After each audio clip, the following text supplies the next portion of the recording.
4.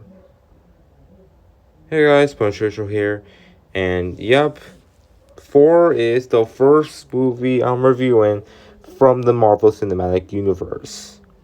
Now, when it comes to the Marvel Cinematic Universe, I've only seen, I don't know, 3 movies from the universe. Well, number 3 was 4, but the first 2 were Black Panther and Avengers Infinity War, which those movies I actually saw in theaters. And I really enjoyed them, although I don't remember much of those films. But anyways, when it came to Marvel movies, I reviewed a couple of Marvel movies, like some of the Spider-Man movies and the Fantastic Four movies. But this movie review is kind of different since this is from the MCU universe that I don't technically review on, but I have been willing to watch some of the MCU movies, and I have recorded some of them because they're playing on FX. So I don't think I'm gonna get to all of them, but I'll see what I can do. But I got through 4. So was 4 a good introduction to me to the MCU? It definitely is. Well, for the most part. So let's get to the plot of the film. The plot of the film involves Thor, who is banished to Earth after re-integrating a dominant war. And he ends up meeting with Jane, Darcy, and Eric, who are physicians and doctors. Meanwhile, Loki takes hold of the Akrazin throne, I think that's how you pronounce it. And now Thor must prove that he is worthy and tries to stop Loki from doing anything bad up in Akrazin. I don't know. I really do not know how to pronounce that. But anyways, let's get to the positives about the film.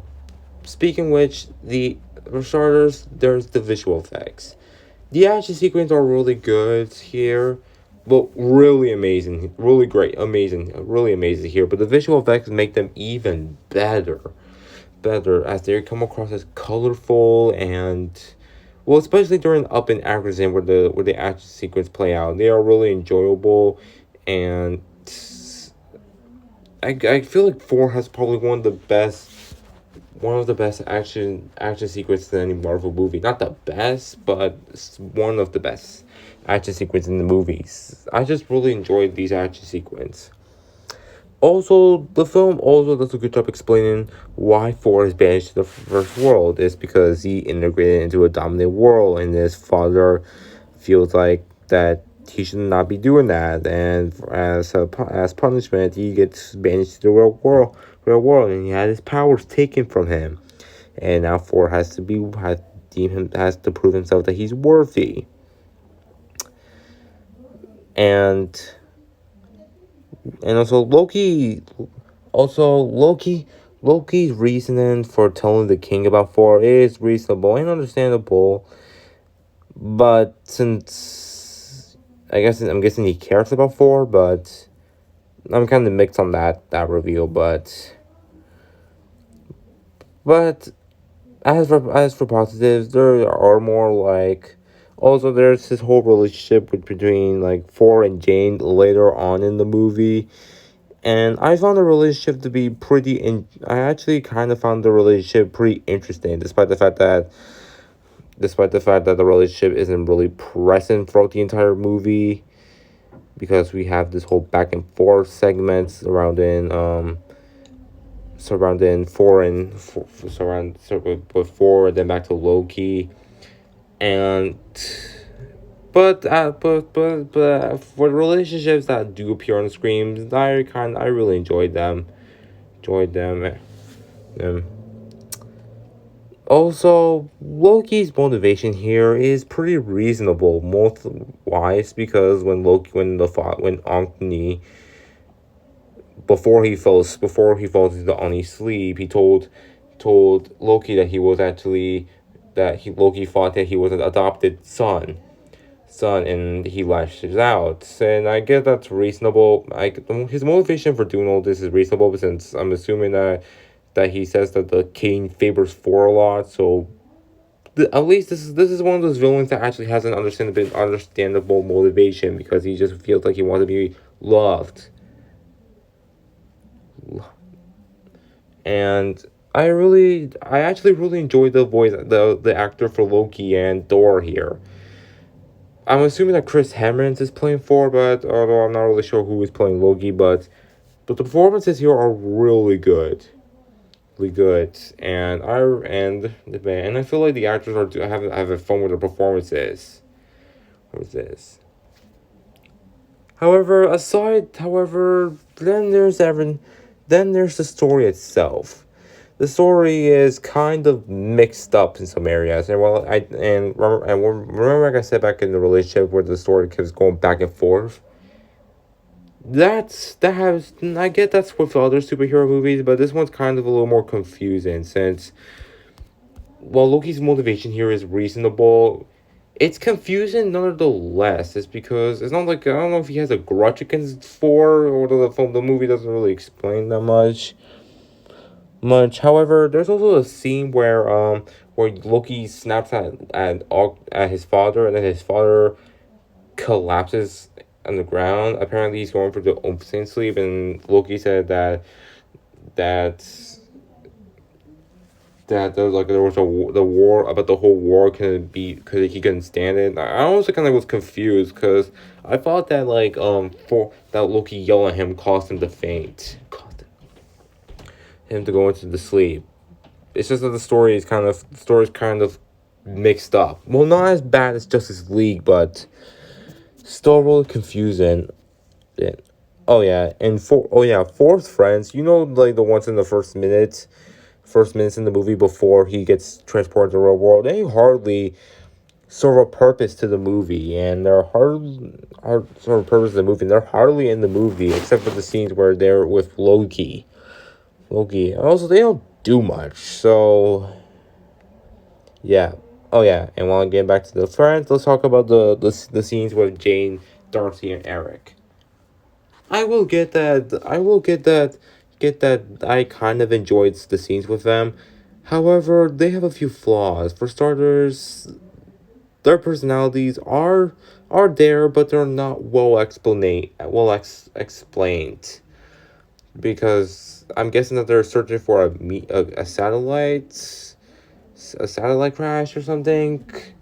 I'm guessing that's what they're examining because I think the film mentioned that, but I don't know. I kind of wish that their personalities were more explained, but nonetheless, they were still really enjoyable, and the scenes with them were still enjoyable enough. Oh yeah, probably also Loki's motivation. While it's reasonable, it can get pretty confusing at times. Just like I said, I don't know if he has a grudge against Thor. However, him taking over the world, taking over Arabscan is kind of confusing, and I really do not know why he wants to do that. I'm guessing that he wants to be favored like Thor. I'm guessing, but and also I'm guessing that's evident because when Thor and Loki's father comes back to life, where Loki pleads with his father, but his father denies his pleas. He just let go of Thor's hand and just falls. I'm guessing that's some evidence to back that statement up, but I do not know. And like I said, Loki's motivation here is reasonable and understandable, and I can get some sense out of it. Still pretty confusing nonetheless. But I still consider Loki a great villain, and and I'm surprised that Thor's brother actually is actually the villain here, and yep, that's how creative these superheroes can get. Also, let's talk about the relationship between Thor and Jane. Well, that wasn't really much present for the entire movie. I enjoyed their relationship and the chemistry behind them, especially that talking scene where tells tells Jane all about the 9 realms, and he also made a promise to get Diana's Jane's stuff back after it was taken, and he does fulfill his promise. And I will, and yeah, the scene with Thor and Jane and the Thor and Jane's chemistry and Diane relationship here is really good. Is good here as well. I really did enjoy that, even though it may not be throughout the entire movie since they only met. So that's all I had to say about four. Not much I can say about the movie. I I consider this a good movie. However, it does have some notable issues, saying how the story can be mixed up at times, and Loki's motivation for some of this before it actually can be confusing. But nonetheless, I still really enjoyed four.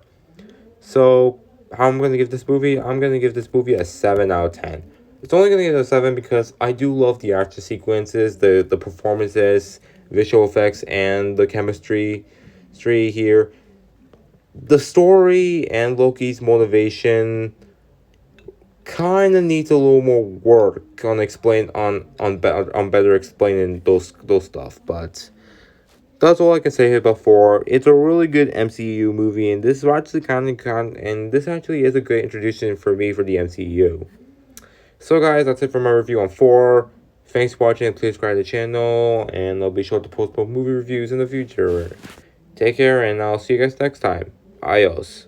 Oh, and by the way, guys, this is the first movie review of 2023. So I don't know if I'm pretty sure that 2023 could be full of could have some movie reviews in there. So yeah, so that's all I have to say, and I hope you guys had a happy new year, and yep, I'll see you guys next time. Adios.